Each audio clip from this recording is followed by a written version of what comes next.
Oh, hello. Welcome to the very first episode of David Makes Paintings. I'm David.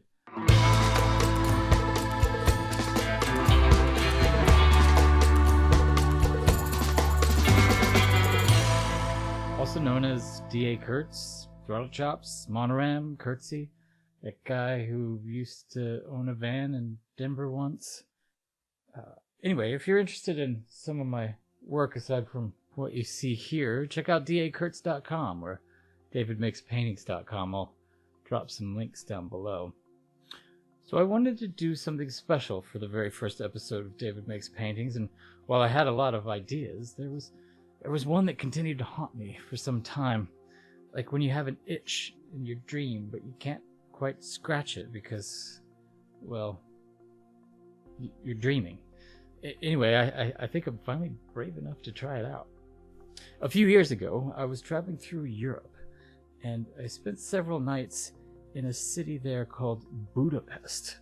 Nicknamed Spa City, Budapest is the only city in the world which abounds in fountains of healing water, ranging in temperatures from lukewarm at about 69 degrees Fahrenheit, 21 Celsius to the rest of the world, to extremely hot at about 172 degrees Fahrenheit, 78 Celsius.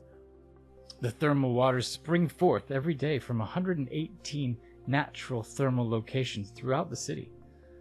I had the pleasure of visiting several of the more popular locations, but my absolute favorite was the Gellert Bath and Spa, built in 1912 and was named after Saint Gellert, the first bishop of Hungary in the 11th century. My favorite part about it was the gorgeous tile work and the magnificent ornate architecture featuring statues, columns, and archways leading to a grand indoor pool under a huge glass dome-like ceiling. One room in particular was covered in blue and green tiles, and I simply cannot forget how delightful it was to spend the day there. But I couldn't help but wonder, what if those tiles were red? What if they were everywhere? But maybe just one or two bathers, not 100. At least that's the idea I have for this painting. But it's really difficult to visualize since technically it doesn't exist in visual form yet. So I decided to bring up the old Midjourney and create a reference image. Just something to get the juices flowing. Anyway, I typed in a few different prompts and here's some of the best options. Don't worry, these are all safe for work, I think. As you can see here, AI struggled a little bit here and there with body parts, angles, placement, and layout. Pretty much everything. It was a tough choice, but I decided to use this one as my main reference point for this painting. I also want to stress that much of my work is improvisation. Most of the time I start with nothing. Sometimes I start with a reference point, like a drawing or a photograph. So for this painting, I'll be using the following supplies. A big old jar of red paint, a big old jar of yellow paint, some white paint, some black paint. These jars, which are great for storing your blended paints so they don't dry out. I order them in bulk for pretty cheap. Brushes, of course, a water tub, a water jar, another water jar. It's always good to have a backup. Some matte gel medium.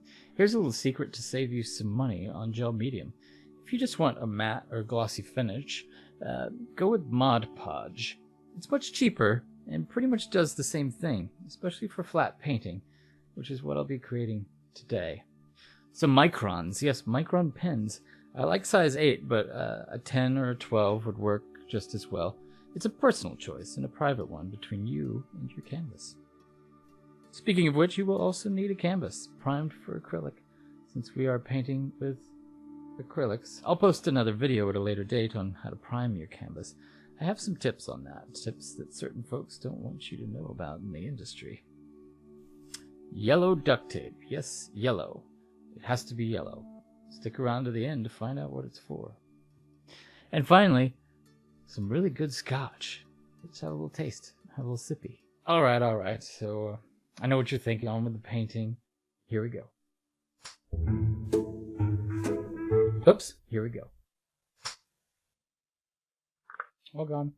Oops, here we go.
And we're back.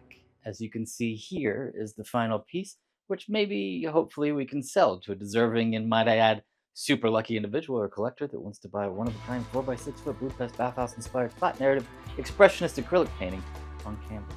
I'll drop a link directly below, linking to more information on this painting, as well as some others. There just might be some prints available too. My apologies, we did run out of time for the yellow duct tape segment. Please be sure to tune in next time for more information about it. If you like this video and you want to see more, please like and subscribe, and don't forget to check out those links.